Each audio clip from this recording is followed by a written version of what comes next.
presenta No hay derecho. un espacio de noticias, análisis, diálogo y opinión. No hay derecho, no. ¿Qué tal, amigos y amigas? Muy buenos días a todos y a todas ustedes. Muchas gracias, como siempre, por acompañarnos. Gracias por permitirnos a esta hora de la mañana compartir con ustedes información, análisis y opinión sobre los temas que esperamos sean de su interés. Todo esto es posible gracias al esforzado trabajo de mis colegas de IDL Radio, que intensamente todos los días entrenan lo mejor de su profesionalismo para poder no solo coordinar y producir el programa, editarlo, sino también ampliamente difundirlo. Estamos transmitiendo en vivo y en directo con varias plataformas. Estamos en idlradio.com, idlradio.p. Estamos transmitiendo en vivo y en directo también a través de nuestras redes sociales. Estamos transmitiendo en vivo y en directo a través de la Red Nacional de IDL Radio, que, como ustedes saben, está integrado por radioemisoras en todo el país. También estamos en la red de canales de televisión de IDL Radio que se suman a esta transmisión, y dos plataformas impresionantes, muy importantes, que usted tiene que día a día también visitar: La Mula y Útero. La verdad es que estamos muy agradecidos de este esfuerzo común que la verdad cada día tiene más frutos. También quiero decirles que estamos en Facebook, estamos en YouTube, estamos en Twitter, estamos en Instagram, en iVoox, estamos en Spotify, estamos en todas las redes sociales y estamos siempre muy atentos a que usted no solo siga el programa, nos vea, nos escuche, sino también que, como hace todas las mañanas, nos haga llegar su comentario, nos haga llegar su punto de vista tan interesante, tan inteligente, y nos ayude a compartir este modesto espacio. Todo eso combinado ha hecho que durante los últimos ya varios años podamos de manera ininterrumpida salir para compartir con ustedes nuestro punto de vista, pero también lo que vamos en el camino encontrando en esta mirada siempre atenta, siempre crítica y siempre en el ánimo de que se hagan mejor las cosas que saben ustedes tenemos. La responsabilidad y el interés que nos motiva día a día estar con ustedes es contribuir y que esto sea útil para que usted tenga una mirada crítica, intensa, profunda sobre lo que hoy nos pasa y sobre por qué nos pasa y qué podemos hacer para que esas situaciones cambien. Soy Graciela Artuesti y como todas las mañanas voy a tener el honor de estar con ustedes en la jornada de hoy. Pues sin duda el tema va a seguir siendo el coronavirus. Hay algunas novedades importantes que vienen ya desde la semana pasada, desde el viernes. Como ustedes saben, nosotros fin de semana no hacemos programa, pero el viernes hubieron algunos anuncios y algunas decisiones de lo más importantes y me parece de lo más acertadas. En primer lugar, el presidente de la República decidió cambiar a quien en ese momento ocupaba la cartera del Ministerio de Salud. El presidente, la verdad, con buenas formas, hizo saber a la ciudadanía de que le agradecía por los servicios prestados. Dijo que estos habían incorporado toda su voluntad, todo su empeño, todas sus capacidades, pero que consideraba que el momento era apremiante y se requería de alguien con mayor especialidad, con mayor conocimiento y con mayor expertise o experiencia en gestión pública y en gestión sobre políticas de salud, que la verdad eran y se hacen en este momento mucho más necesarias todavía. Y es evidente que la ex ministra de Salud, si bien es cierto, se le notaba y se le veía muy empeñosa, pero también junto con eso era evidente sus claras limitaciones en el manejo de algunos temas, y sin lugar a dudas los sucesos de los últimos días de su gestión hicieron que el presidente repensara ese vínculo con el gobierno y tomara esta que me parece que es una buena decisión. ¿Por qué es una buena decisión? Porque inmediatamente que el ministro tomara juramento, el doctor Víctor Zamora, que es especialista en materia de salud pública, es una persona que ha estado buena parte de su vida dedicado al trabajo intenso para poder dotarle a nuestro sistema de salud de una perspectiva mucho más eficiente, con clara vocación de que pueda ejercitarse de manera plena el derecho de todos los ciudadanos con el acceso a una salud que sea decente, que sea amigable, que sea eficiente y que, por cierto, ayude a la población para que pueda también entender que esta puede ser predecible. La verdad, su CV es muy interesante, médico, graduado en la Universidad Mayor de San Marcos, con maestría en Gerencia, Planificación y Política de Salud. Eso es muy importante, 25 años de experiencia en sistemas y servicios de salud, 10 de ellos a nivel internacional, lo que le da una mirada y una perspectiva distintas. Ha trabajado en otros países de América Latina y en el Caribe. Esa experiencia es muy importante por todo lo que ahí sucede, y ha sido también funcionario público en los últimos años en nuestro país en el sector salud. Por lo tanto, esto lo hace conocedor y me parece una persona que puede contribuir desde esa experiencia a que en este momento se encaminen las cosas de una manera un poco más organizada, un poco más predecible. Los procedimientos estatales, la burocracia estatal requiere de ciertos conocimientos que no se pueden a estas alturas improvisar. ¿Qué medidas ha tomado el ministro Víctor Marcial Zamora Mesía, que me hacen a mí en lo personal suponer que estamos caminando en la dirección correcta? Pues ha tomado decisiones que son de lo más interesantes. Uno de los problemas que se habían hecho notar, y en este modesto programa lo dijimos con mucha energía, porque sentíamos que el aplauso que todos los días a las 8 de la noche hay que seguirle dando a los hombres y mujeres del sistema de salud en todos sus niveles y en su amplia cobertura, y a las Fuerzas Armadas y a la policía, requerían también de ser complementadas, si no al revés, iniciarse por esto, pues un mejor trato, y por lo tanto que se le dote de todas las herramientas, de los insumos y de la protección de vida para que puedan desarrollar su esfuerzo, su más abnegado interés por hacer que este coronavirus pare y que no nos siga infectando y afectando de manera tan severa como lo está haciendo. Y entonces el ministro tomó, y esa era una crítica que se hacía desde los gremios y distintos sectores, tanto en Lima como en las regiones, que la ministra anterior parece que no oyó con la nitidez que se exigía desde el otro lado. Pues ha decidido, no solo de vocación, de voluntad y en términos concretos de priorización, de mejorar las condiciones de los médicos y de las enfermeras, de las auxiliares y todo el personal sanitario.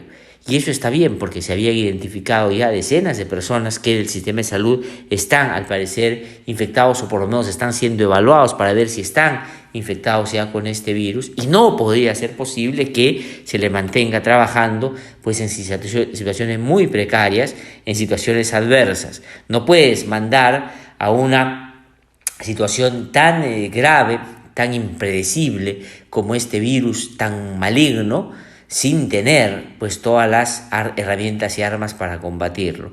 Ha dicho, prioridad, protección de médicos y otros miembros del sistema de salud pública en nuestro país, y que toda la dotación que hay de mascarillas, de vestimenta, de todo lo que se requiere de guantes para tratar de evitar este contagio a los profesionales de la salud, no tiene que escatimarse y tiene que en este momento distribuirse de manera eficiente. Se había estado bajo la lógica de no gastar todo porque de repente nos quedamos desabastecidos y después no sabemos qué hacer. Pues el ministro, de manera inteligente, razonable y con altos índices de sentido común, ha dicho, pero vamos usando, porque ¿qué nos sirve tener guardados si los médicos se nos enferman, si las enfermeras, si los auxiliares se nos enferman, si el miembro de las Fuerzas Armadas se nos enferman?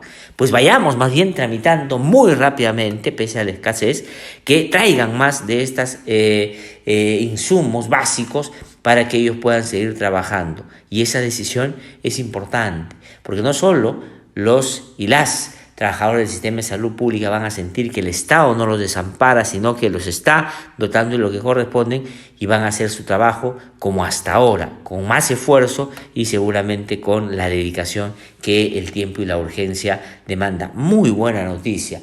Luego, muy rápidamente, el ministro ha logrado animar, convencer y rápidamente articular una relación público-privada con el sector de personal de salud que no trabaja en el sistema nacional público, sino en el privado, para que pueda sumarse. Ha abierto las puertas para que entren y su conocimiento se ponga al servicio de la salud de todos y todas las peruanas que en este momento requerimos, en esa lógica de la unión hace la fuerza, pues trabajar de la mano, sumando todo lo que se sabe para que esto no siga haciéndonos daño. Muy buena noticia que haya animado y haya dado ese paso tan importante.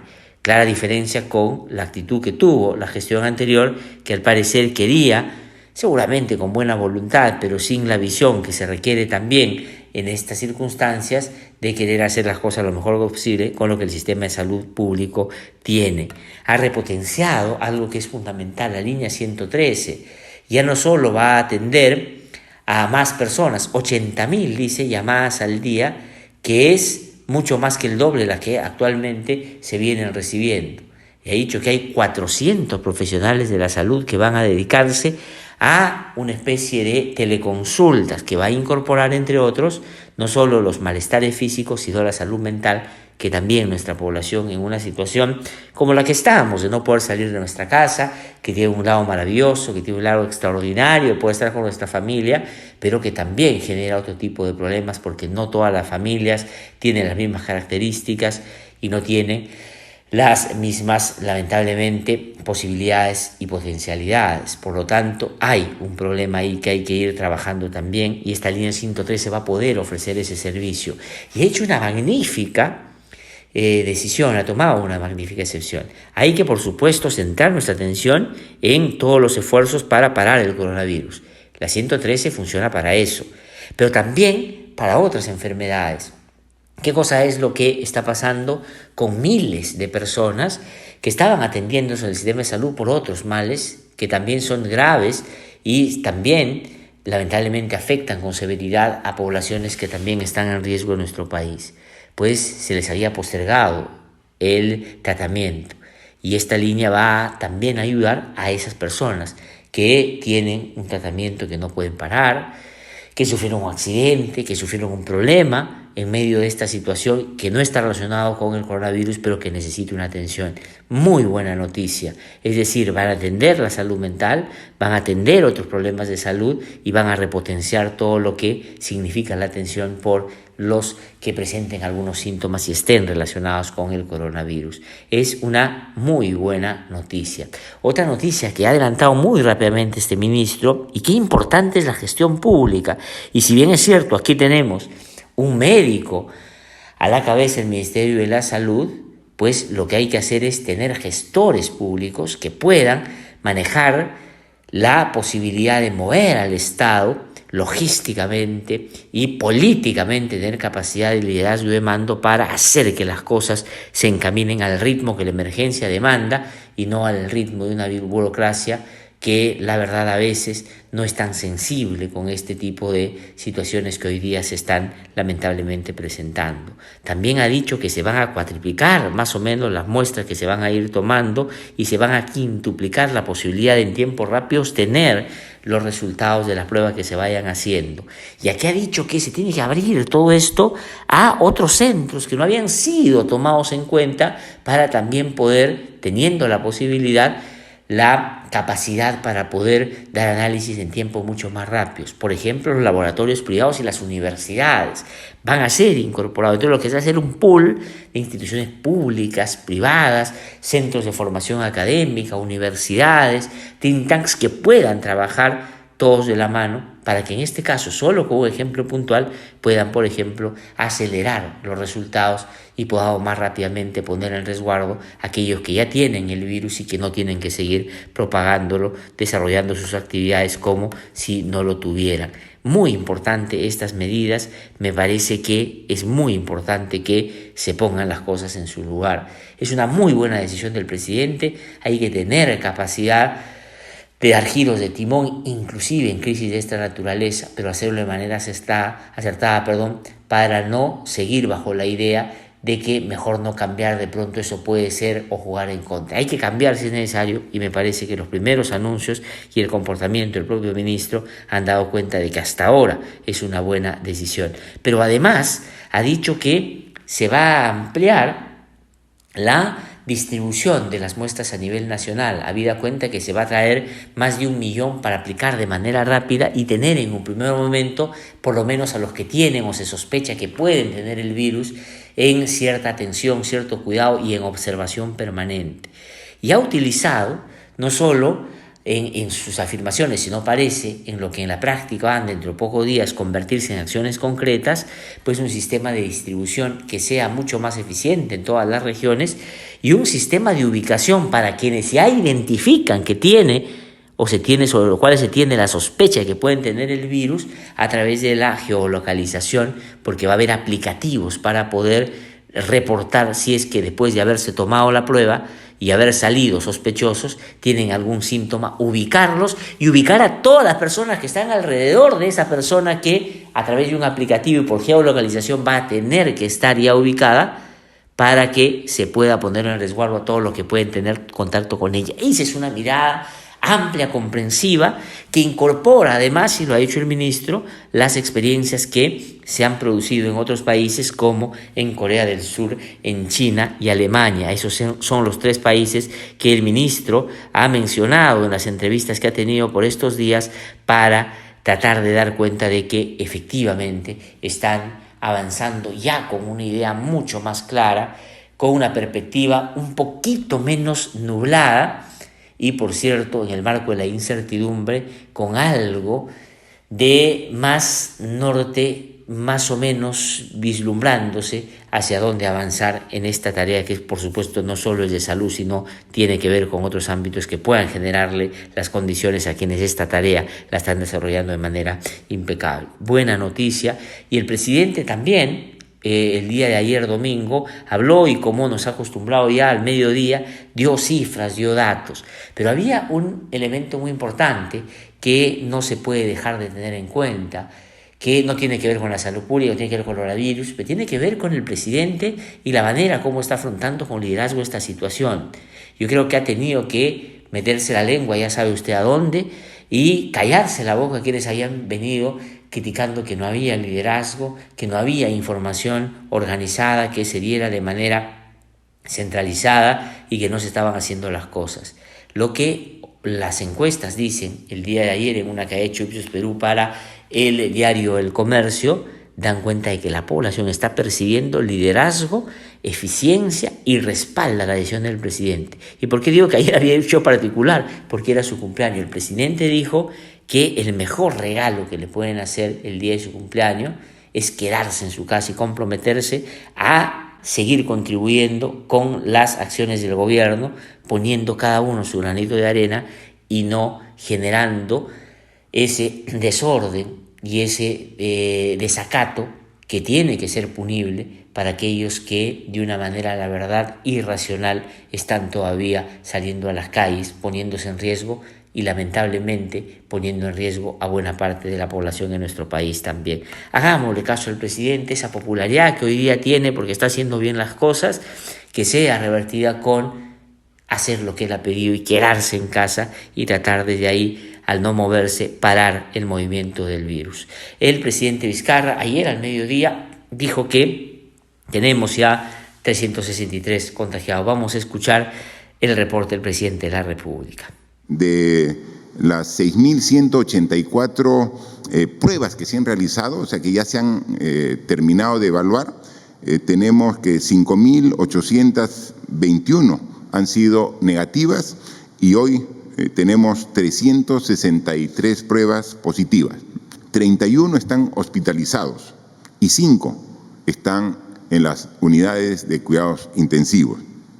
La región que tiene la mayor cantidad de esta población es Lima, 278 confirmados positivos. Pero vemos que una región que ha aumentado de manera significativa es Piura, que tiene 19 casos confirmados, ¿no? Y justo ayer decíamos que era una de las regiones que menos estaba cumpliendo el aislamiento social obligatorio. Ahí se va viendo las consecuencias, ¿no? También el presidente de la República dijo que en 8 o 10 días vamos a poder hacer 5.000 pruebas diarias del COVID-19 y esto va a ser importante. Pero para eso lo que antes comentaba, en el marco de una buena decisión que ha tomado el gobierno de poner al nuevo ministro a trabajar en este sector porque tiene conocimiento de la gestión pública, tiene que materializarse para que esas 5.000 puedan, en los días que el presidente ha hecho, hacerse. Pero ¿de qué va a servir que se hagan si es que no se hacen las medidas complementarias? Que se hagan más no significa que vamos a parar, lo vamos a identificar. Hay que hacer más para identificar sospechosos.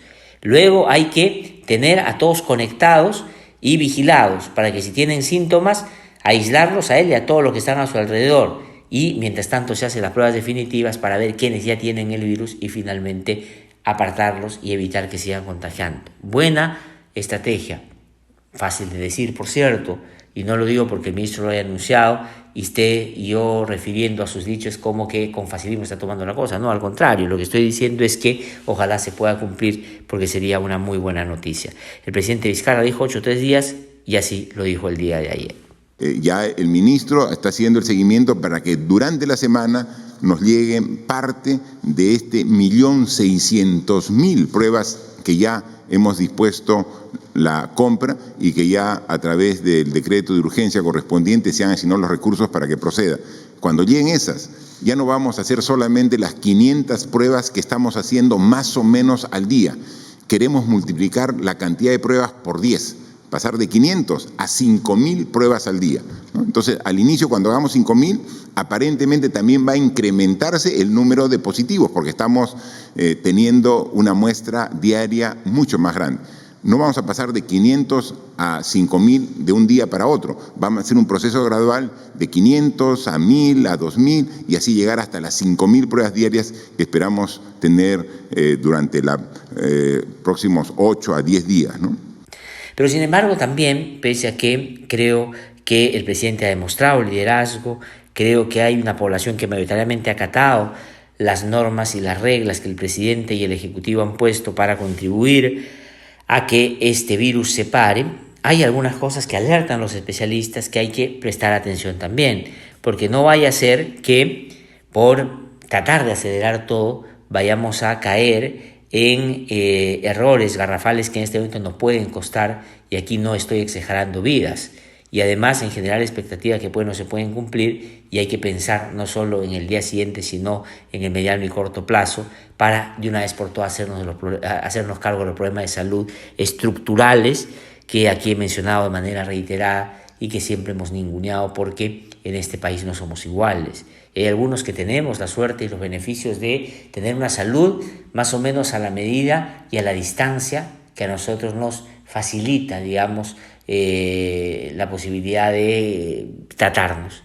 Pero millones de personas no tienen mínimamente un sistema de salud que siquiera los haya incorporado en la posibilidad de que tengan un mal, sobre todo si tiene estas características. El doctor Abel Salinas, que como ustedes saben también ha sido ministro de Salud, que está y es parte de este esfuerzo que están haciendo los médicos del sector privado para contribuir con el Ejecutivo, pues hace notar de algunas cosas que son muy importantes. Vamos a escuchar qué cosa es lo que le dijo a Vanessa Meneses. La comunicación del riesgo no ha venido siendo entendida adecuadamente por la población, por el ciudadano, y no se trata de asustarlo, de vigilarlo y perseguirlo, sino de cuidarlo. Para que eso ocurra, hay que desplegar otro tipo de actores sociales. Yo insisto en que los gobiernos locales son fundamentales porque los gobiernos locales están muy cerca del vecino, están muy cerca del ciudadano y son capaces de hacer el seguimiento y cuidar a todos los vecinos de diferentes localidades.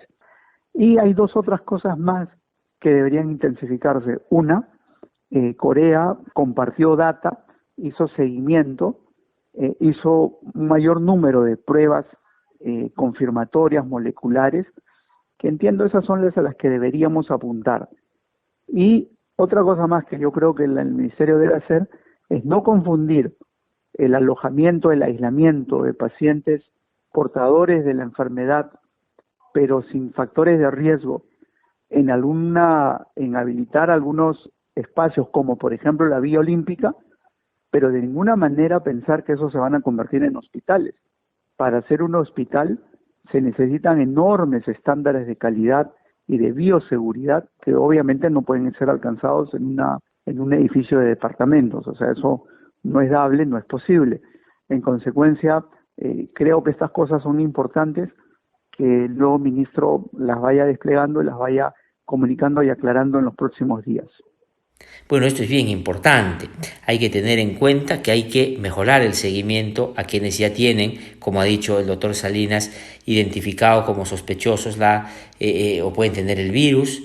Hay que hacer más pruebas, hay que proteger a los miembros del sistema de salud pública, pero hay que tener cuidado porque no hay que actuar con ligereza cuando se dice que, por ejemplo, las torres que fueron inicialmente previstas para ser una villa deportiva de quienes participaron en los Panamericanos, que fueron una gran cosa que pudo hacer el Perú, y es una muestra más de que si hacemos las cosas unidos todo sale bien y derrotamos a nuestros peores enemigos, pues evidentemente lo que ha sucedido ahí es que esos edificios se van a usar para temporalmente poder albergar a quienes están en la sospecha de que pueden tener el virus.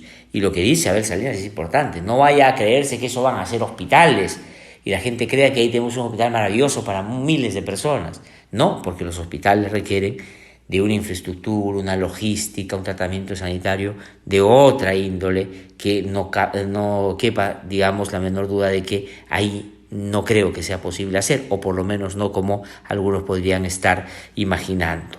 Pero también, como les mencionaba, acá lo importante es cuánto la gente respalda lo que se está haciendo. Es importante saber que el gobierno está trabajando, pero es importante también saber que la gente cree que se está haciendo las cosas correctas por los resultados que está apreciando.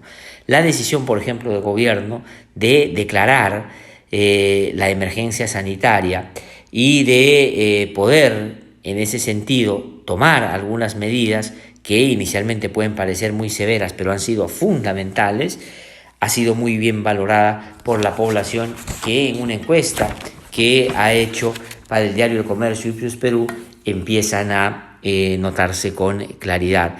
Vamos repasando algunos de los principales hallazgos de esta encuesta, de lo más interesante. Miren ustedes, ahí lo van a ver en pantalla mientras lo voy comentando. Dice, en general, ¿diría usted que aprueba o desaprueba la gestión del presidente Martín Vizcarra? Esto es de lo más interesante y de lo más importante. 87%, es decir, 9 de cada 10 personas dicen que el presidente está haciendo bien la cosa y aprueba su gestión. El 11% lo desaprueba y el 2% no precisa. Una legitimidad muy importante, una legitimidad que, por cierto, no es de tiempos normales, no es de situaciones habituales, pero que da cuenta de que el presidente se ha puesto el problema al hombro y está junto con la ciudadanía impulsando, ojalá no solo un enfrentamiento serio a este virus, sino el inicio de una reforma sustantiva al sistema de salud pública que tan mal funciona en nuestro país, pero que hoy está dando muestras de que en su precariedad puede resolver problemas, y si dieran las condiciones, imagínense ustedes, superaríamos otros países de manera mucho más frecuente todavía. Esto es una buena noticia, dice. ¿Usted aprueba o desaprueba la decisión del gobierno de declarar aislamiento social obligatorio o cuarentena entre el 16 de marzo y el 30 de marzo para prevenir la expansión del COVID-19? 95% la aprueban, el 1% no precisa y el 4% la desaprueba. Nada, o sea, 10 de 10 aprueban la medida que ha tomado el presidente de la República.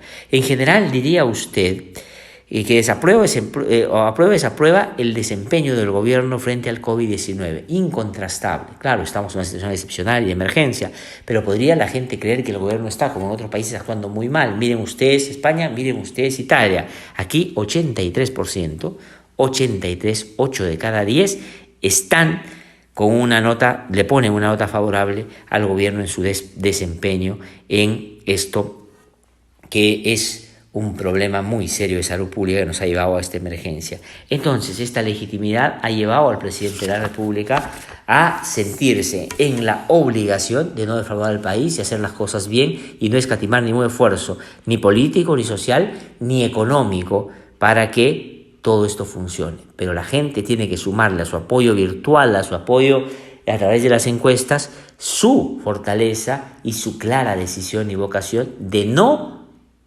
romper las reglas que el gobierno ha puesto, no salir a la calle, También le preguntan a la ciudadanía, y estos cuadros no los tenemos, pero yo quisiera de todas maneras mencionarlo: ¿usted aprueba o desaprueba la decisión del gobierno de declarar inmovilización social obligatoria, toque de queda, a partir de las 8 de la noche hasta las 5 de la mañana? 96%, indudable, total, 10 de 10, ¿no es cierto? La gente está de acuerdo con el toque de queda. Y esto ha sido severo, ha sido drástico, pero ha sido necesario. Y hay gente realmente que ya no sé cómo llamarla, porque decir que es gente irresponsable, irracional, falta de poco solidaria, gente de malvivir, porque eso es, ¿no es cierto? Y no digo malvivir en el sentido, digamos, que usted puede estar imaginando, sino malvivir también, que puede ser de cuello y corbata, pero que cree que aquí no pasa nada, irresponsablemente sale a la calle. O decir más bien como debería decírsele a esta gente. Gente que no tiene la capacidad de cuidarse y menos de entender que este es un problema que puede afectar a su propia familia. Es decir, así es esta gente de irracional, de idiota, para decirlo de la manera más clara y contundente posible. También le han preguntado a los ciudadanos en esta encuesta si usted cree que el aislamiento social obligatorio se va a terminar el 30 de marzo o se va a extender. Y acá debo hacer de alguna manera, un comentario, tal vez crítico, sí, a los colegas de varios medios de comunicación. Primera pregunta al presidente, primera pregunta al ministro, primera pregunta a todos los ministros: ¿se va a prorrogar? Y el gobierno ha dicho que van a evaluar. ¿Por qué en este momento generar algo que tiene que ver con aquello que se evalúa día a día? Lo más probable es que se prorrogue, y si se tiene que prorrogar, así tiene que ser, y habrá que acatar, y el 90 o 100% lo van a entender como necesario. Pero ahorita tratar de querer que el gobierno diga: sí, lo vamos a acatar, ¿para qué? Para tener el titular, que yo lo saqué primero, que en fin, la crisis de la economía y todo. La salud pública es lo más importante. No hay salud, no hay absolutamente nada. Entonces, mi recomendación modesta, aunque la soberbia en los colegas es a veces tremenda compañía, pues no estén insistiendo con eso. El momento que el gobierno técnicamente entienda que hay que anunciar si se prorroga o no se prorroga, pues lo hará. Pero en todo caso, preguntado la población, en esta encuesta que ha difundido ayer el diario El Comercio, el 83% cree que se va a extender. El 12% cree que terminará el 30 de marzo y no precisa. Dice: ¿estaría de acuerdo o desacuerdo en que el aislamiento social obligatorio se extendiera por más tiempo? Que se extienda por más tiempo si continúa creciendo el número de personas afectadas, 76%. Es decir, la gente que cree que se va a extender, en su mayoría, primero es 83% que cree que se va a extender, y el 76% cree que si es que el virus no para, tiene que extenderse. Y debería terminar de todas maneras 22%. Es decir, también hay un respaldo de la población, pero eso tendrá que evaluarse. Hay que dejar a quienes saben, a quienes a cargo, y lo están haciendo de manera diligente, pues tomen la mejor decisión posible. En cuanto al tiempo que cree que el país volverá a la normalidad, en un par de meses 38%, en menos de un mes 24%, en unos 3, 20%, más de 3, 15%, no precisa, 3%. Una encuesta que nos da algunas luces de por dónde van las percepciones de la población, no solo en torno a cómo se están manejando las cosas, sino a concretamente qué cosa es lo que como ciudadanos deberíamos acompañar a nuestra percepción a hacer para que la cosa marche como se debe. ¿No es cierto? Yo mencionaba ya hace un ratito, y había una anotación importante, a ver, Salinas, sobre eso, que Víctor Zamora, el ministro de Salud Pública, ha dicho que el miércoles se va a abrir el hospital de ATE para los pacientes graves de COVID. Vamos a escuchar cómo le dijo. Para el día miércoles debemos estar abriendo el hospital de ATE COVID-19 para poder movilizar a los pacientes que requieran cuidados intensivos, juntamente con las torres de la Villa Olímpica, que serán acondicionadas progresivamente para poder alojar a las personas que necesitan cuidados intermedios o una supervisión tipo hospitalaria.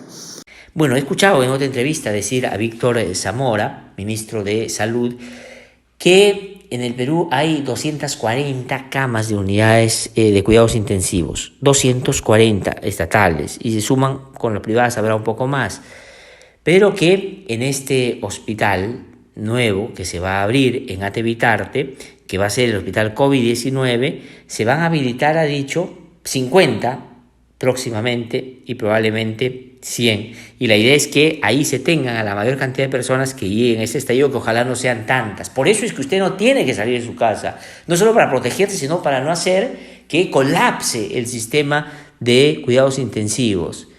Escuchaba el testimonio dramático de un médico de Tingo María que está circulando por las redes, casi llorando, decir, si aquí tenemos 2 o 3 pacientes que llegan a unidades a cuidados intensivos por COVID-19, podríamos en el mejor caso salvar a uno, tenemos ¿no es cierto?, respirador mecánico, 1. Y si no logramos derivar a los otros a otros hospitales, pues lamentablemente tendremos que ver cómo se mueren. Entonces no se puede, por eso es lo importante. En Italia, miren cuántas personas están muriendo día a día. ¿Y por qué? Porque ha colapsado su sistema de emergencia, su sistema de cuidados intensivos. Y por eso están muriendo. Italia, en España, países que más institucionales, un sistema de salud más fuerte. ¿Y por qué? Porque se tomaron a la ligera, porque se fueron al estadio a ver un partido, 50.000 personas, y ahí se contaminaron. Y miren ustedes cuántos muertos hay en Italia. También el equipo de IDL Radio, que está trabajando intensamente por estos días para ofrecer todas las mañanas este modesto espacio que busca alentar, que busca de alguna manera motivar a la gente que pueda apoyar en esta tarea conjunta que tenemos de lucha contra el COVID-19, pero también de una mirada crítica sobre las cosas que pasan para que se corrijan y para que pueda todo funcionar. Pues Vanessa Meneses conversó con Liliana La Rosa, decana del Colegio de Enfermeras del Perú, que además, como ustedes saben, fue ministra de Inclusión Social, Desarrollo e Inclusión Social, y en esa doble condición opina para nosotros. El Colegio de Enfermeras y Enfermeras del Perú pide equipos de protección y personal de cumplimiento de pagos, que además son básicos para garantizar eso que yo decía, son herramientas pues fundamentales para poder trabajar. Ya hay buenas noticias en relación a eso, y este pedido de Liliana Rosa ha sido ya escuchado, y me parece que eso habilita también una mejor relación del sector con sus trabajadores para que puedan en mejores condiciones seguir dando su mejor esfuerzo. Vamos a escuchar lo que le dijo Liliana Rosa a Vanessa Meneses. Creemos que la pandemia implica una toma de decisiones rápida y se han ido haciendo los ajustes necesarios.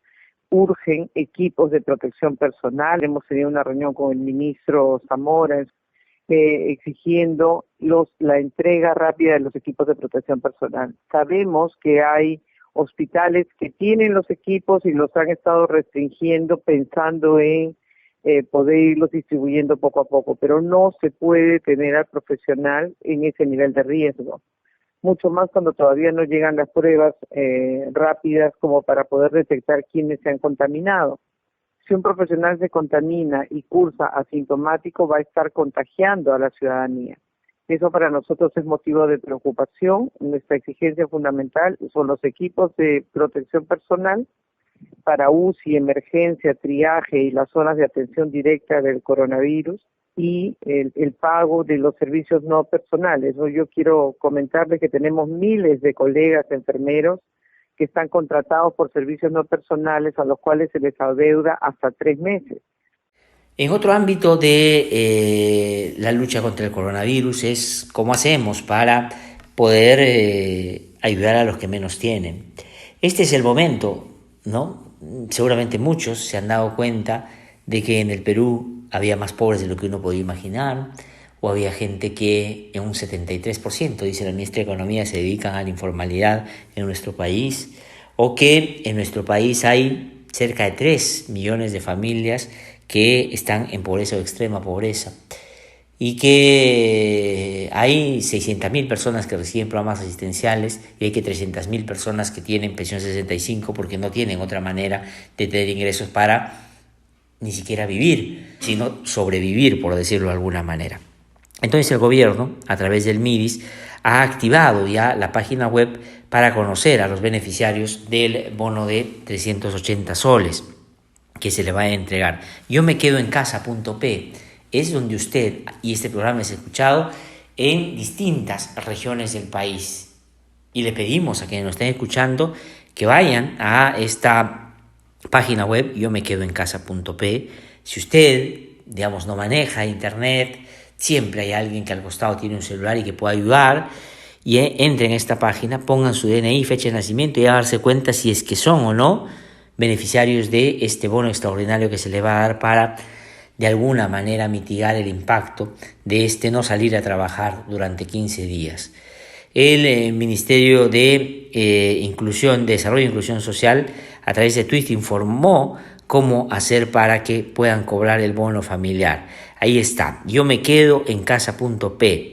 Ariela Luna, ministra del MIDES, ha dicho que, y vamos a escucharlo, las mujeres de cada familia son las que podrán ir a cobrar. Las mujeres de cada familia, lo que es una magnífica decisión. Pero no se vaya usted a alarmar. Si usted entra a la página web, que es yomequedoencasa.p, pone su DNI, pone su fecha de nacimiento, pone el código que le exige ahí la plataforma y dice que usted es beneficiario, pero no sale el lugar donde va a cobrarlo, no se preocupe. Eso no quiere decir que tiene que irse a buscar cualquier banco. No, tiene que seguir viendo al día siguiente o al tercer día o al segundo hasta que le salga. El día que le sale el lugar y la hora, ese día va, no vaya otro día.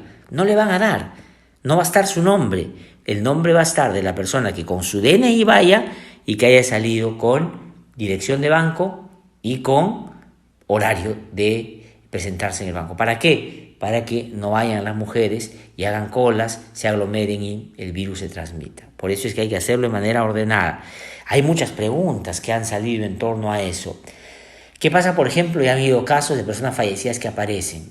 Pues eso se va a corregir, ha dicho la ministra de Economía. Hay personas que no están en la condición de pobreza que su nombre aparece, pues no cobren los 380 soles. Y eso va a revertirse al propio Estado y el Estado va a afinar sus listas y dárselo a quien sí corresponde. Y si usted no está en la zona donde habitualmente vivía y ahí es donde aparece la dirección del banco donde tiene que ir, pues el MIDES, hasta donde se sabe, va a determinar qué hacer con esas personas para que puedan cobrarlo en algún otro lado. Entonces esto es bien importante.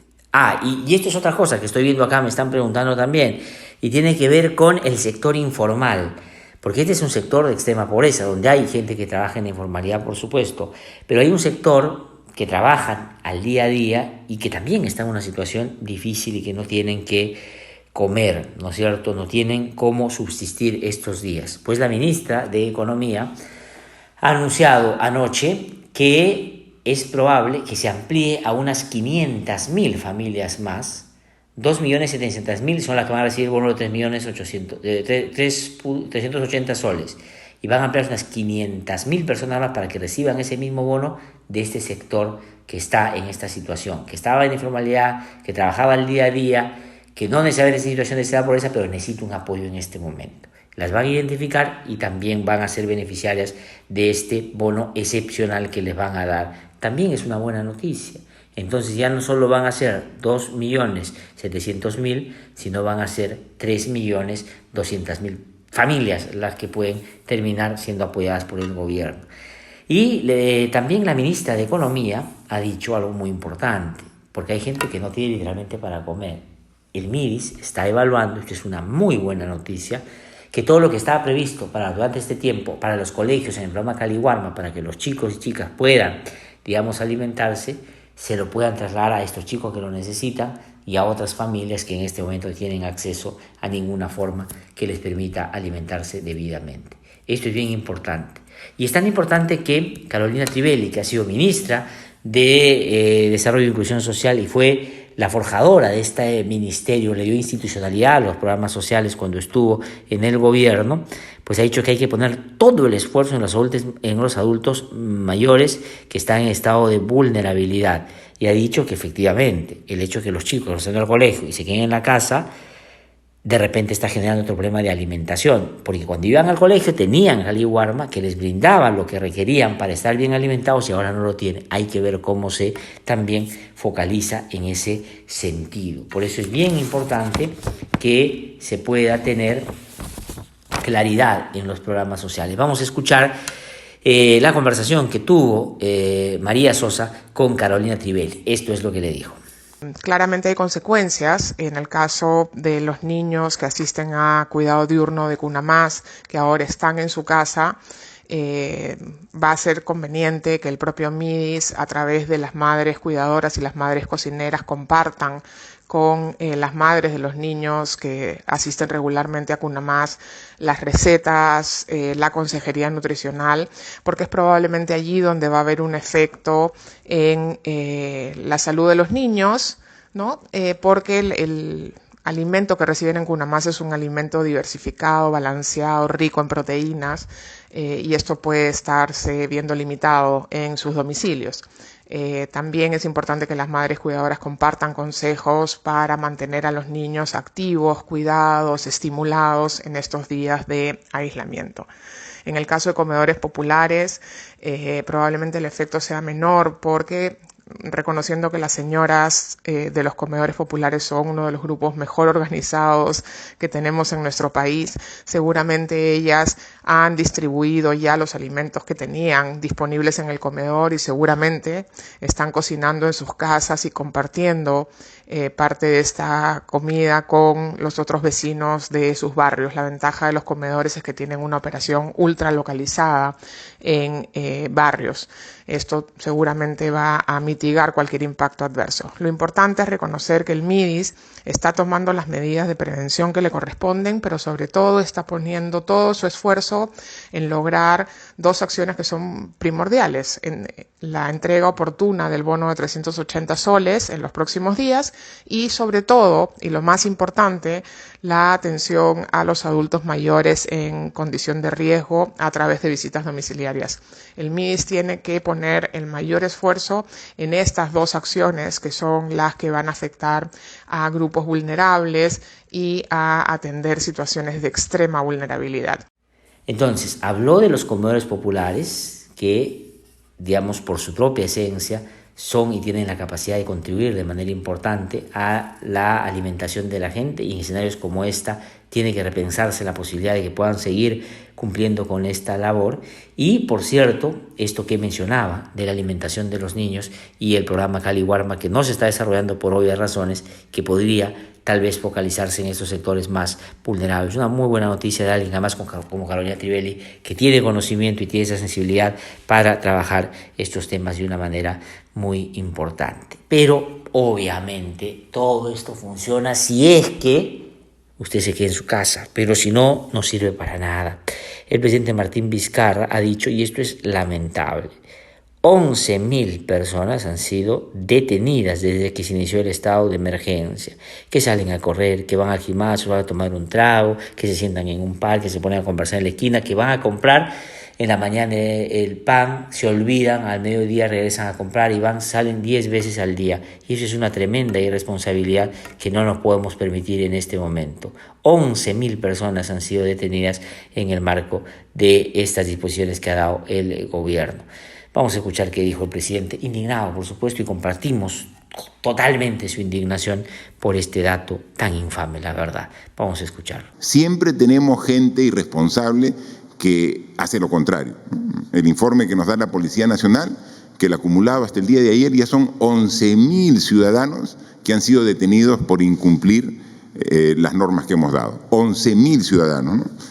Quisiéramos que ese dato ya se quede ahí y no sigamos subiendo. Por favor, en todo el Perú, o sea, cumplamos. El objetivo que estamos logrando que estamos buscando es cuidar la salud, la vida de nosotros mismos. Entonces, hagamos ese esfuerzo de cumplimiento. Ahora, las Fuerzas Armadas y la policía tienen la disposición en un estado de emergencia de poder detener a las personas, porque saben ustedes que en este tipo de situaciones excepcionales hay algunos derechos que se recortan. Y eso se hace en emergencia, por supuesto, y la Constitución lo permite. El monopolio de la fuerza lo tiene el Estado, y el Estado lo ejerce a través de la policía. Pero, sin embargo, cuando las Fuerzas Armadas salen a colaborar con el trabajo de la policía, pues no es la primera vez, y a veces se generan algunos actos que no solo son incorrectos, sino son punibles y que son inaceptables y que son indignantes, por supuesto. Uno puede entender que una persona salió en un horario que no debía, rompiendo el toque de queda. hay que denunciarlo, hay que llevarlo a la comisaría, hay que, por supuesto, como sociedad, identificar y señalar por su mal comportamiento. Pero nadie tiene el derecho de golpearte, de insultarte y agredirte, como lo que sucedió con este capitán del ejército, Cristian Cueva, en Piura, y estamos viendo las imágenes, cuando un sujeto, que es verdad, a mucha gente, y esto ayer, y yo lo comentaba también con otras personas, cuando hacíamos estas diálogos virtuales, que ahora también, felizmente por la tecnología, se pueden hacer, y me decían, claro, a uno le llena de impotencia ver que uno se esfuerza, se queda en su casa, y por ahí un personaje sale y, digamos, se pone en riesgo y pone en riesgo al resto, indigna. Y a veces uno dice, ¿por qué no lo agarran a patadas? ¿Por qué no le meten tal cosa? Pero no se puede hacer. Y más que señalar el hecho que no se va a repetir, y si se repite hay que denunciarlo, por supuesto, y a mí lo que me parece importante en este caso, es el inmediato comunicado de las Fuerzas Armadas, separando a este capitán, a este oficial, porque esa no es la manera. Y ha dicho este comunicado, que es un comunicado que, por cierto, hay que verlo desde la perspectiva que corresponde, porque es una buena decisión que finalmente tomó el Comando Conjunto de las Fuerzas Armadas, porque es así como finalmente se tiene que sancionar y resolver cuando alguien comete esas barbaridades. Ha dicho, luego tomar conocimiento de este hecho, el Comando Institucional procedió a separar a este capitán, que se llama Cristian Cueva, del servicio y puso medidas administrativas y legales que correspondan, porque ese tipo de actos no forman parte del protocolo de intervención de las Fuerzas Armadas. El Comando Institucional ha dispuesto que se refuerce la capacitación que se da de forma permanente sobre el procedimiento y seguir con las personas detenidas durante el estado de emergencia y general con la presencia de las Fuerzas Armadas en las calles mientras duren las medidas. Las Fuerzas Armadas del Perú rechazan enfáticamente hechos de esa naturaleza que no se condicen con el entrenamiento, esfuerzo y compromiso del personal militar en el cumplimiento de las funciones. Yo estoy convencido que este comunicado refleja la voluntad y la esencia de nuestras gloriosas Fuerzas Armadas. Yo tengo un cariño y un reconocimiento por el trabajo que hacen tan abnegado, y en esta situación, por supuesto, se les llama cuando, ¿no es cierto?, necesitamos de su ayuda, y siempre están ahí. Por eso es que la reacción inmediata que han tenido hay que resaltarla, porque me parece que es fundamental, que cuando alguien comete una barbaridad como esa, por más que a la gente le indigne que esta gente, ¿no es cierto?, salga a la calle, no se puede cometer, ya sé bien las Fuerzas Armadas en señalarlo también desde esa perspectiva. Generalmente cuando se habla de Estado, uno refiere al gobierno central, al Ejecutivo, pero sin embargo los gobiernos subnacionales son importantes para también para que este esfuerzo pueda finalmente consolidarse y pueda tener los resultados. El presidente Vizcarra ha reiterado su pedido de apoyo a los gobiernos regionales, ha pedido una vez más el apoyo a los gobiernos regionales y municipales del país para que se cumpla con lo dispuesto por el Ejecutivo como medidas para evitar el COVID-19 en todo el territorio. Pero, digamos, a veces esto cae en saco roto y lo que ha dicho el presidente no se está cumpliendo. Ha dicho que hay que ser absolutamente claros cuando una norma de carácter local entra en vigencia, es decir, que no contraría lo que está haciendo el Ejecutivo y que más bien colabore, que dialogue con aquello que es importante. Podamos en esta ocasión o en este momento, en esta excepción, seguir empujando en la misma dirección. Aquí hay que ser absolutamente claros. Dice, cuando una norma de carácter local entra en vigencia, apoyamos estas normas para que los resultados sean satisfactorios. Vizcarra ha dicho que lamenta que en las regiones como La Libertad, Piura o Moquegua se reporten detenciones de ciudadanos que rompen con la ley, que infringen lo que está establecido y no cumplen con el aislamiento social. Es verdad que las autoridades tienen que hacerse cargo también del problema. Las autoridades también son los gobernadores, los alcaldes. Javier Torres, analista, periodista, conversó con Edinson Uriarte y esto es lo que le dijo al respecto de los gobiernos regionales y su participación en esta lucha. Vamos a escucharlo. El rol de los gobiernos regionales y locales es fundamental en esta emergencia. Y es un rol que debe estar alineado con la política nacional.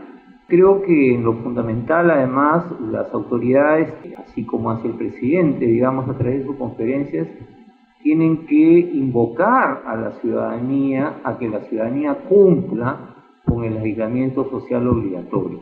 Es decir, no es posible que en algunas regiones no se esté cumpliendo esto o se esté cumpliendo en menor medida y que sea incluso por gente que ni siquiera es que sale porque tiene que trabajar, sino porque simplemente no puede estar en su casa. Entonces creo que ahí hay una responsabilidad que hay que hacer cumplir y que creo que el rol de liderazgo en este caso es muy importante, ¿no? Y hay que destacar que hay direcciones regionales de salud que lo están haciendo muy bien, además, en el trabajo que se está haciendo.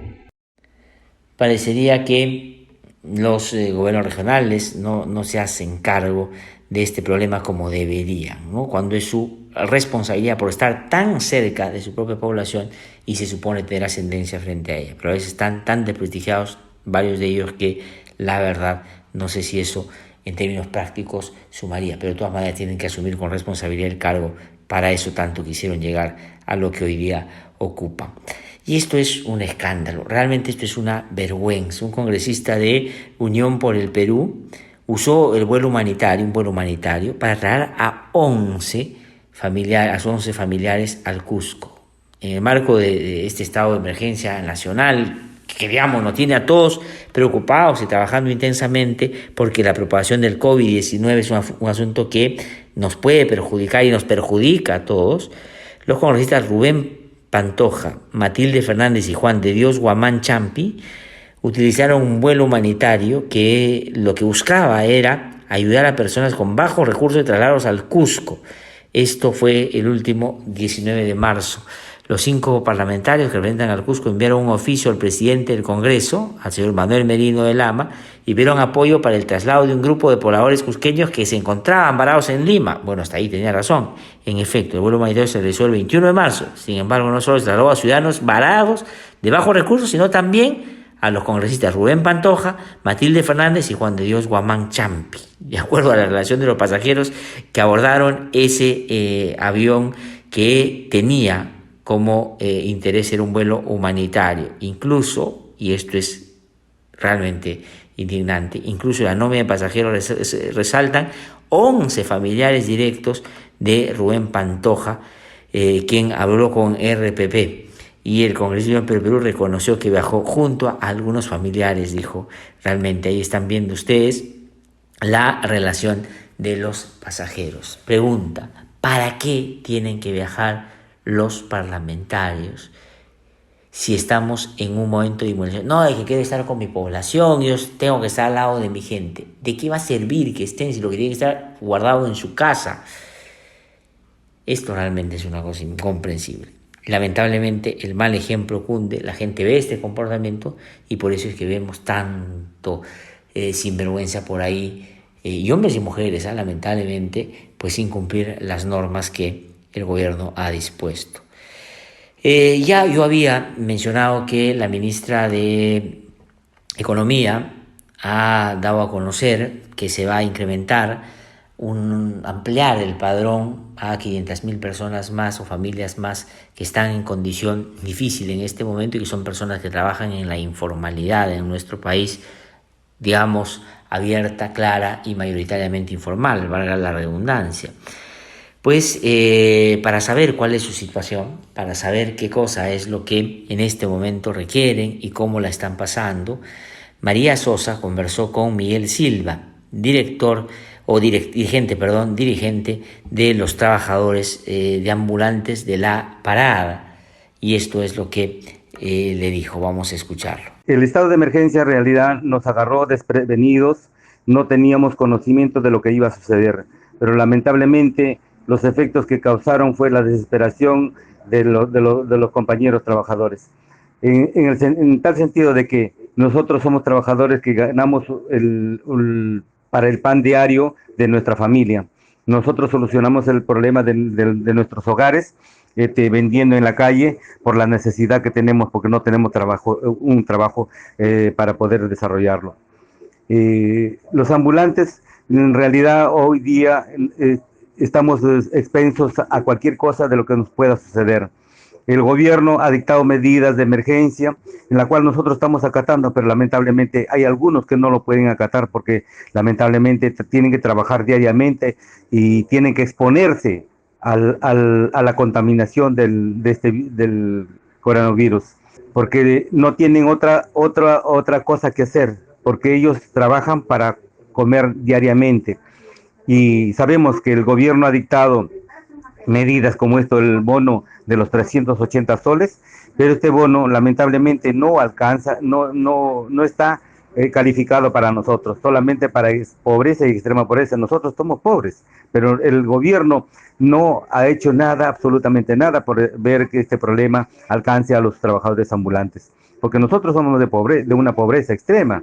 Lamentablemente el gobierno no lo ve así, solamente ve de acuerdo al censo que se ha llevado a cabo. Por eso, algunos de nosotros estamos trabajando y nos estamos exponiendo a este riesgo. Lamentablemente no se puede hacer otra cosa. Solamente hacemos un llamado a las autoridades para que vean esta situación de los trabajadores ambulantes. Vamos a ver cómo es que se trabaja ese padrón, quiénes son los que van a estar incorporados en el mismo. Ha dicho la ministra de Economía que ya tienen mapeado a ese sector, pero vamos a ver cuáles son los criterios. Pero sin embargo, es de lo más atendible esto que Miguel Silva nos acaba de mencionar, ¿no es cierto? Pero también hay otro sector, sin duda importante, en nuestro país. Son más de 800.000 personas que vienen de Venezuela, no porque quieren hacer turismo en el Perú, no porque el Perú les gusta más que Venezuela, sino porque hay una crisis humanitaria hace bastante tiempo allá que no les permite tener las condiciones mínimas para seguir sobreviviendo. Y tienen que caminar muchísimo, tienen que pasar penurias, algunos se ven engañados, vienen con sus familias, dejan a sus hijos, a veces vienen y aquí por muy poco prefieren estar porque eso es mejor de lo que sus familias tienen allá o ellos tendrían si se hubieran quedado en el marco del desarrollo de una burda y sangrienta persecución y un gobierno autoritario y dictatorial como el de Maduro. En el Perú son cerca de 870.000 personas que tuvieron que venir.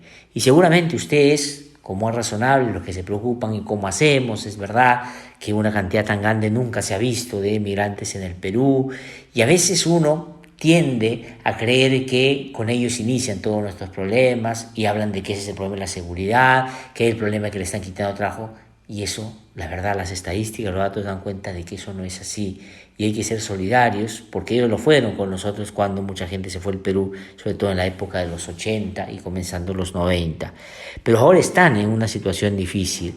Y Carlos Escula, embajador de Venezuela en el Perú, ha dicho que el 90% de los venezolanos en el Perú no la está pasando para nada bien tras el estado de emergencia y están pidiendo y están exigiendo a la comunidad internacional que apoyen y desarrollando algunas acciones, como por ejemplo que si tienen algún problema de salud o de alimentación puedan comunicarse los y las venezolanas, hay algunos que nos siguen por supuesto a través de las redes, a ddhh@embajadadevenezuela.p para que puedan contactarse con los funcionarios de la embajada para que puedan ayudarlos en lo que sea posible. María Sosa conversó con el embajador Carlos Escula y esto es lo que le dijo. Desde que comenzó el periodo de emergencia, nosotros hemos hecho un llamado a los venezolanos a respetar las medidas decretadas por el gobierno peruano. Estamos todos juntos en esto y es importante vencer la propagación del coronavirus. Pero claro, hay una realidad muy evidente que es que los venezolanos, la gran mayoría, estamos hablando de alrededor del 90%, son trabajadores independientes, es decir, trabajan en la economía informal y viven del día a día, viven del salario diario y muchos no tienen cómo sustentarse durante este periodo. Tienen dificultades o para pagar el alquiler o para adquirir alimentos. Nosotros hemos puesto a la orden de los venezolanos un correo que es ddhh@embajadadevenezuela.pe para que puedan mandar sus casos, su situación, y se les dé orientación jurídica, por ejemplo, en el caso de los alquileres, y mediar con los arrendadores. También hicimos una alianza con una ONG que se llama Wagner Internacional, donde estamos repartiendo en puntos focalizados y respetando los protocolos sanitarios arroz fortificado con nutrientes, al igual que otros víveres. No es suficiente. Hicimos una base de datos donde los venezolanos podían de alguna forma hacer constatar su grado de vulnerabilidad, y estamos hablando que en 3 días levantamos una data de 80.000 personas. Muchos están pasando un mal rato, y la idea es que todos podamos sumar y buscar alternativas para darles un apoyo. Los venezolanos no son beneficiarios del bono que anunció el gobierno peruano, y estamos en conversaciones con la cooperación internacional esperando que actúen para que les puedan dar algún tipo de soporte, y nosotros también estamos trabajando igualmente en un fondo de pequeñas donaciones de venezolanos para ver si podemos dar pequeñas ayudas económicas a algunas familias que están en un alto estado de vulnerabilidad. Pero sí pedimos que se considere esta población también como vulnerable, pero que estamos todos juntos en esto y que hay que quedarse en casa definitivamente para vencer el coronavirus. Estamos juntos, Venezuela y Perú. Ahora vamos a trasladarnos a las regiones como corresponde, y ahí vamos a escuchar lo que nuestros corresponsales nos cuentan esta mañana. Vamos a comenzar en Piura. Ahí está Evaristo Chunga con la información. Evaristo, ¿cómo estás? Buenos días. ¿Qué tal, amigos de IDL Radio? Las rondas campesinas constituyen organizaciones muy importantes en la zona rural. Por ejemplo, en Sapillica y Paimas están participando durante el toque de queda, por lo que deberían incluirse en el decreto de inmovilización social para que junto a las Fuerzas Armadas y Policía Nacional hagan cumplir con la recomendación del gobierno central, señaló a IDL Radio Leonidas Flores Neira, consejero regional de Piura. Hoy lunes nos reuniremos con el médico Servando García Correa, gobernador regional de Piura, para agilizar la adquisición de implementos de protección para los médicos y personal asistencial que constituyen el primer escudo de protección contra la pandemia mundial, dijo Flores Neira. Piura es la segunda región después de Lima, con 19 casos positivos y un muerto hasta el día de hoy, y se necesita del esfuerzo de todos, dijo Flores Neira. Desde Piura, para IDL Radio, Evaristo Chunga. Hasta pronto. Vamos a trasladarnos ahora a Puno, pero antes de darle pase a nuestro colega y amigo Fernando Bustamante, y esperando que estén bien nuestros colegas de la Decana allá en Radio Juliaca en medio de esta situación, pues expresar nuestro más profundo sentimiento de pesar y nuestra solidaridad con los familiares y los colegas de Ronald Mamani, que fue brutalmente atropellado, asesinado por un sujeto que efectivamente iba contra la ley, no desarrollaba las actividades no desarrollaba con rigor la exigencia del gobierno central, y al contrario terminó quitándole la vida a un valeroso miembro de nuestro ejército peruano, nuestras Fuerzas Armadas. Nuestra solidaridad, nuestro pesar, nuestro apoyo, nuestro respaldo frente a esta acción tan brutal que tiene que ser sancionada severamente. Sobre esto también nos habla nuestro corresponsal Fernando Bustamante. Fernando, ¿cómo estás? Buenos días. ¿Qué tal, Nasser? Buenos días. Bueno, la preocupación es latente como en todo el país, aquí en la región de Puno, luego del hecho que se produjo en Milave cuando un soldado, Ronald Mamani, fue víctima pues de un atropello de un irresponsable conductor que supuestamente iba muy acompañado y que no habría sido el primer accidente que propicia en esta zona. Por otro lado, respecto al tema del coronavirus, dar a conocer de que ha trascendido que habría un caso de la enfermedad en el Hospital 2 de la Seguridad Social en la ciudad de Juliaca.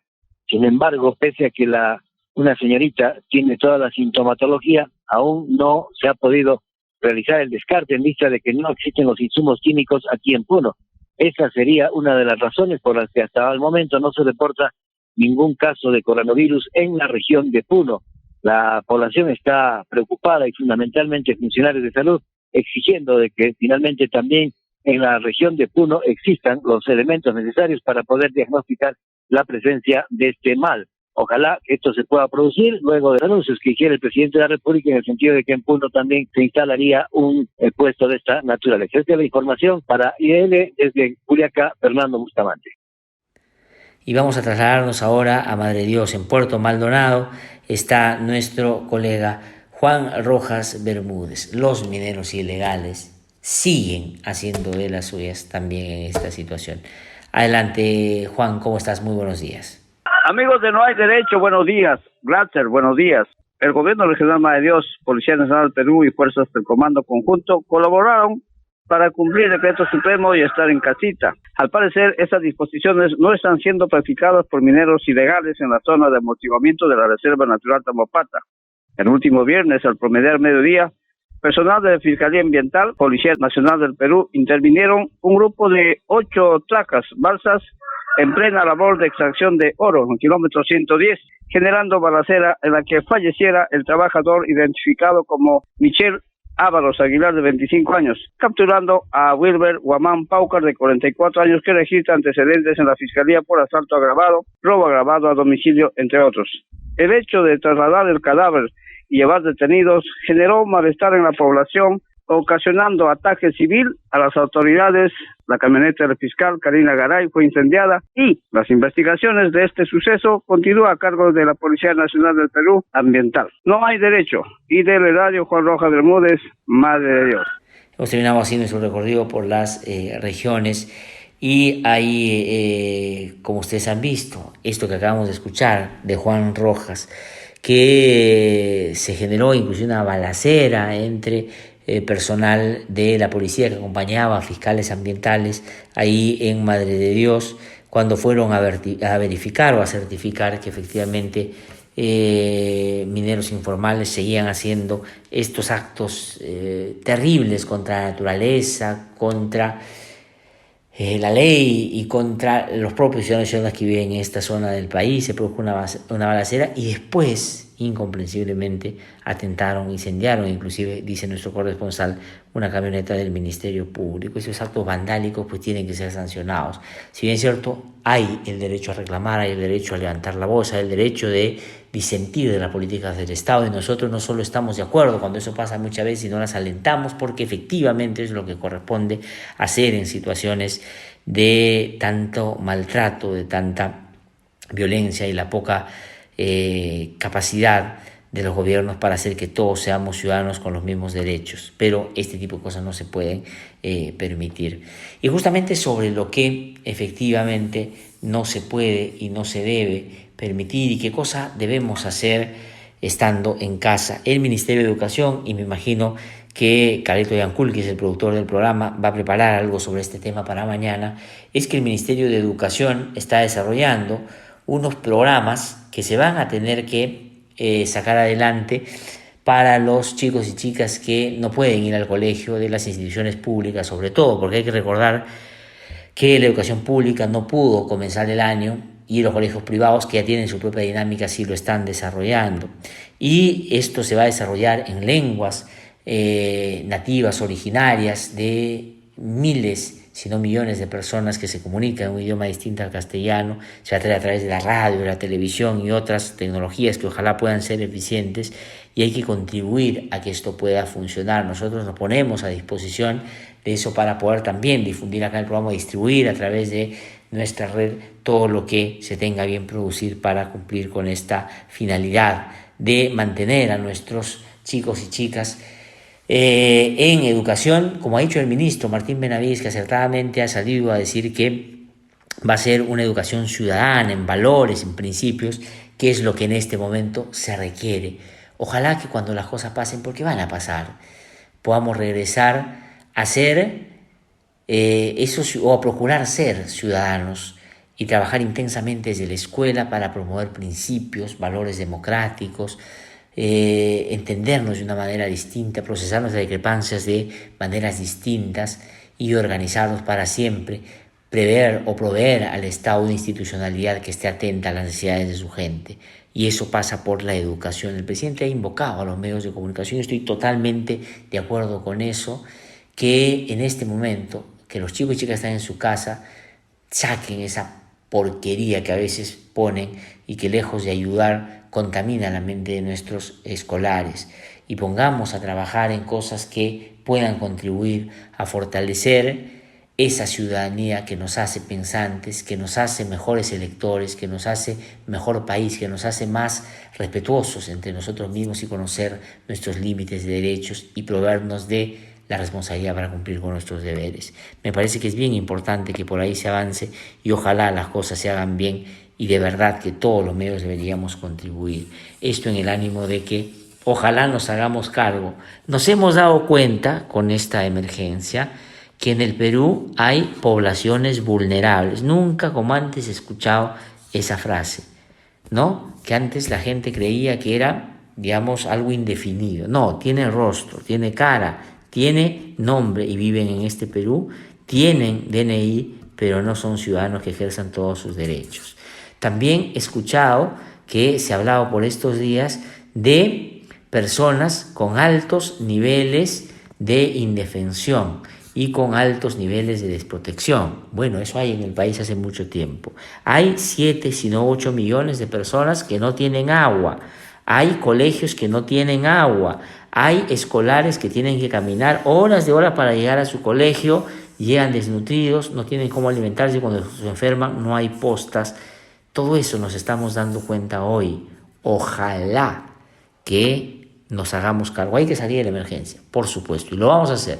Pero después hagámonos cargo. Presidente Vizcarra, mire usted los altos niveles de aprobación que tiene. Eso no lo ha podido hacer todos los presidentes que lo antecedieron, sumando toda su popularidad. No lo han podido tener. Usted dé ese paso después. Hoy día, haga lo que está haciendo. Y hágalo con la firmeza que lo está haciendo, con el diálogo que lo está haciendo. Y la gente se va a alinear y vamos a poder salir de esto. Y después haga la reforma. Haga la reforma de salud, la reforma educativa, la reforma de infraestructura, de servicios básicos, de pensiones. Y eso se lo va a agradecer. Hay poco tiempo, pero hay que iniciar esa carrera. Y después va a ver usted que la gente se lo va a agradecer también. Y hablando de, porque hay de todo en la viña del Señor, hay de todo con botica, como decían los antiguos.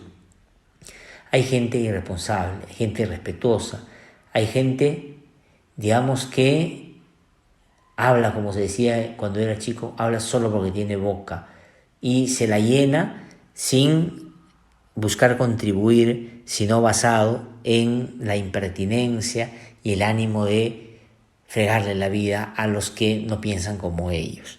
Y miren ustedes qué cosa es lo que ha pasado con este señor Rafael Rey, una persona que espero que el próximo Congreso saque del Banco Central de Reserva, porque realmente es un impresentable. Ojalá lo haga de verdad, porque no tiene las condiciones, no tiene las capacidades y políticamente es un tipo que no representa a nadie.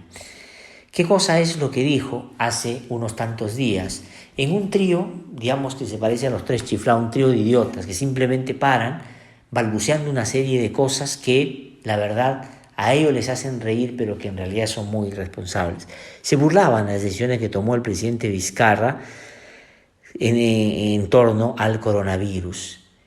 Y ahí se cuentan, y hubo los tres chiflados, porque uno fue el chupamedias de Fujimori, otro fue el candidato a vicepresidente Keiko Fujimori en las épocas donde a escondida varios empresarios, entre ellos Sobres, le dieron plata a Keiko Fujimori.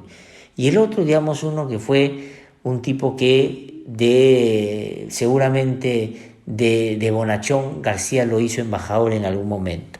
Y los tres se ponen a hablar y se burlaban y terminaban diciendo inclusive, ojalá que el coronavirus le dé al presidente Vizcarra de su gabinete, jajaja, es una broma.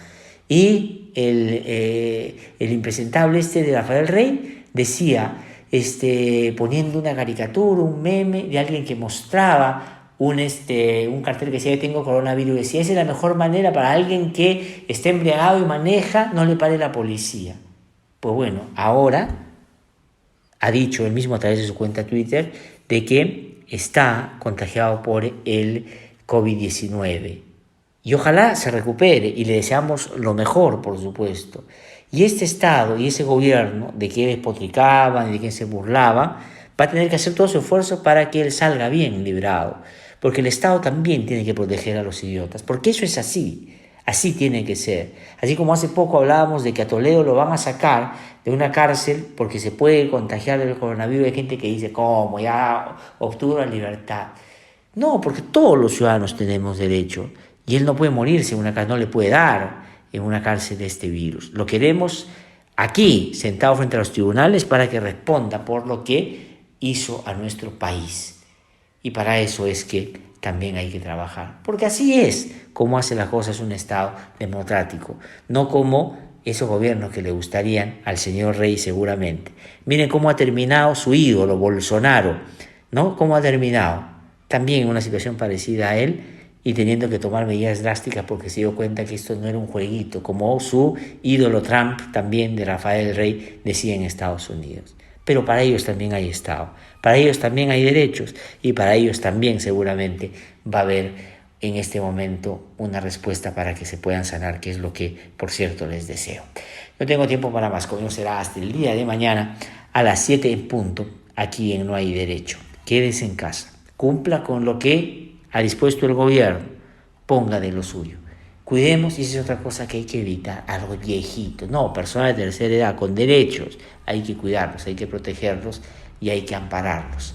Ellos hicieron mucho por nosotros antes, nuestros padres, nuestros abuelos. Hoy día nos toca, como ha dicho el propio presidente de la República, hacer todo lo que sea posible para protegerlos. Nos encontramos el día de mañana a las 7 en punto aquí en No Hay Derecho. No hay derecho, no. IDL presentó No hay derecho. un espacio de noticias, análisis, diálogo y opinión. No hay derecho, no. Suscríbete a nuestro canal de YouTube, búscanos como IDL Radio y activa las notificaciones para ver No Hay Derecho en vivo.